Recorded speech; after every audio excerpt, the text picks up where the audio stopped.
Why, hello there. I'm Sin. We are in the Book Nook, and today we're going to talk about all the Stephen King books that I plan to read this year. So I try to be realistic about it too. As much as I would love to say I'm going to read like 10 Stephen King books, that would most likely be unrealistic of me just because he writes such large books.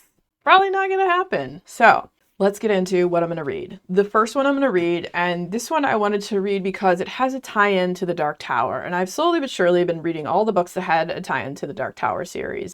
The first one I plan to read is The Talisman by Stephen King and Peter Straub, and I'm not exactly sure what the tie-in is, but I know that there is one.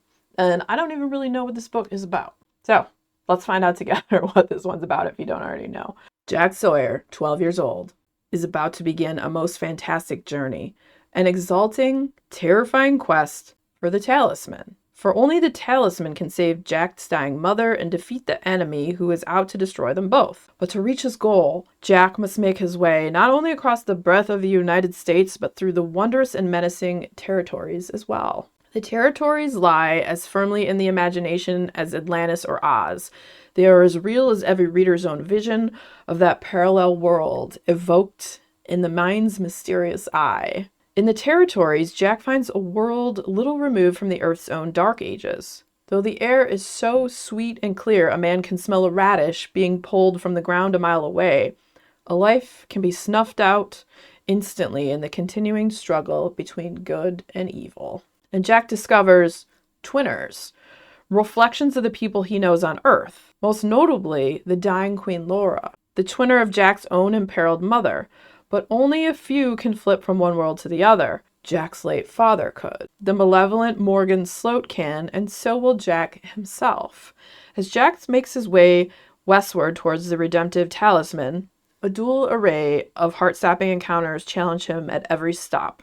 From a terrifying period when he's held captive in an Indiana home for wayward boys that is run by a sadistic religious fanatic, to sudden and murderous attacks by enemies of Queen Laura in the territories. This sounds like quite the adventure. And yeah, so this is going to be the first Stephen King read of the year, Stephen King / Peter Straub. And I've also never read anything by Peter Straub. I know. I call myself a horror fan, right? However, I'm remedying this, and I did just pick up the book Ghost Story by Peter Straub, which I will be reading soon. And at some point, there'll be a standalone review for that coming. So the next one is Duma Key. And I wanted to read this one because I've had several people tell me this is underrated and that they loved it. So that alone made me curious. I like stuff with beach settings, so considering Duma Key is down in Florida, beachy. Do I know what this is about either? Nope. It's Stephen King. I don't usually care. A lot of these books I picked up for $1 at my library. So Duma Key. A terrible construction site accident takes Edgar Fremantle's right arm and scrambles his memory and his mind, leaving him with little but rage as he begins the ordeal of rehabilitation. A marriage that produced 2 lovely daughters suddenly ends, and Edgar begins to wish he hadn't survived the injuries that could have killed him. He wants out. His psychologist, Dr. Kamen, suggests a geographic cure, a new life distant from the Twin Cities, and the building business Edgar grew from scratch, and Kamen suggests something else. Edgar, does anything make you happy? I used to sketch. Take it up again. You need hedges. Hedges against the night. Edgar leaves Minnesota for a rented house on Duma Key, a stunningly beautiful, eerily underdeveloped splinter of the Florida coast. The sun setting into the Gulf of Mexico and the tidal rattling of shells on the beach call out to him, and Edgar draws. A visit from Elise, the daughter he dotes on, starts his movement out of solitude. He meets a kindred spirit in Wireman, a man reluctant to reveal his own wounds, and then Elizabeth Eastlake, a sick old woman whose roots are tangled deep in Duma Key. Now, Edgar paints, sometimes feverishly, his exploding talent, both a wonder and a weapon. Many of his paintings have a power that cannot be controlled. When Elizabeth's past unfolds and the ghosts of her childhood begin to appear, the damage of which they are capable is truly devastating. The tenacity of love, the perils of creativity, the mysteries of memory, and the nature of the supernatural. And it says, Stephen King gives us a novel as fascinating as it is gripping and terrifying. So he starts painting, and the paintings seem to take on a life of their own, is what I'm gathering here. That sounds quite fascinating. So, excited to read Duma Key. This next one I got, my librarian said this is one of her favorites. The Girl Who Loved Tom Gordon. And this is one of his shorter ones. Look at that. It's like a normal sized book. This one I thought sounded pretty cool, and I like the idea of it. And so this one, what if the woods were full of them?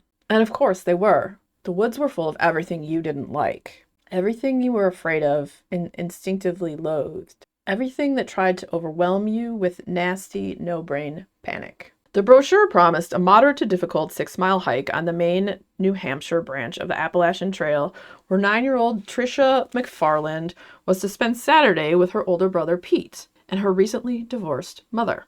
When she wanders off to escape their constant bickering and then tries to catch up by attempting a shortcut through the woods, ooh no, Tricia strays deeper into a wilderness full of peril and terror, especially when night falls. Tricia has only her wits for navigation, only her ingenuity as a defense against the elements, only her courage and faith to withstand her mounting fear.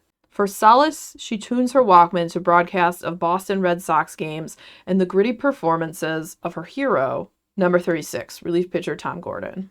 And when her radio's reception begins to fade, Tricia imagines that Tom Gordon is with her, her key to surviving an enemy known only by the slaughtered animals and mangled trees in its wake. And I think the premise of this is quite fascinating. I don't know if he just becomes alive like an egregore or a thought form, or just like that helps her to survive, just the thought that this guy's with her. And I've heard really good things about this one. So super stoked to read The Girl Who Loved Tom Gordon.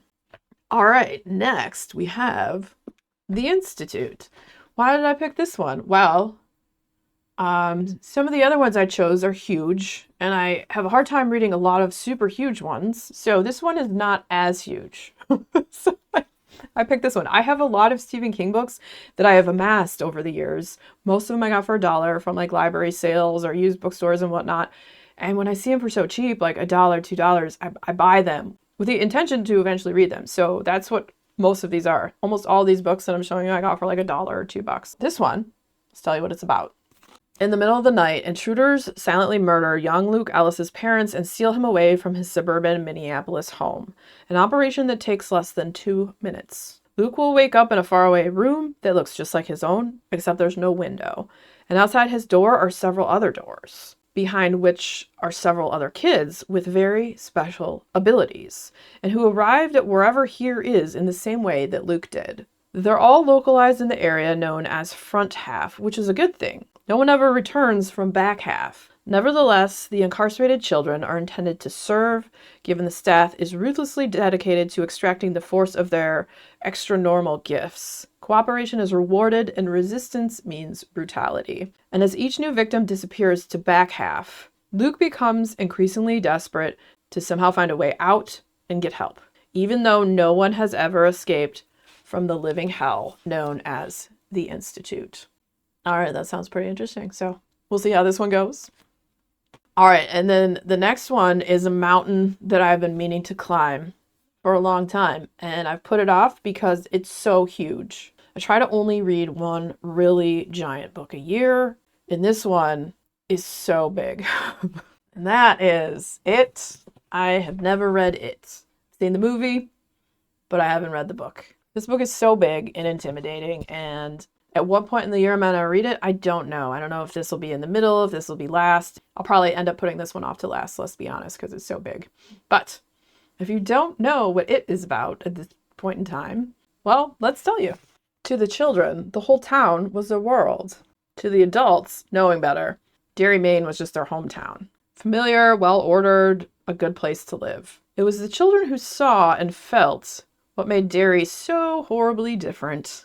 In the storm drains, in the sewers, it lurked, taking on the shape of every nightmare, each person's deepest dread. Sometimes it reached up, seizing, tearing, killing. The adults, knowing better, knew nothing. Time passed and the children grew up and moved away. The horror of it was deep buried, wrapped in forgetfulness, until the grown-up children were called back once more to confront it, as it stirred and coiled in the sullen depths of their memories, reaching up again to make their past nightmares a terrible present reality. And I mean, this is a horror classic, and we're going to do it this year. It's going to happen. We're going to finally read this. And then I'll also probably read his newest book that comes out this year too, because I tend to do that as well. Like usually he has a book come out in like May-ish most years. So whatever he comes out with this year, I'll probably read that as well. Do you have any Stephen King books you plan to read soon or this year? Let me know. And have you read any of the ones that I just talked about? What are your thoughts on those? Did you like? Did you hate? Just thought they were okay? I'm always curious. And if you enjoyed hanging out today, hit that subscribe button, come back, see me again, and we'll talk about more bookish things and weird stuff.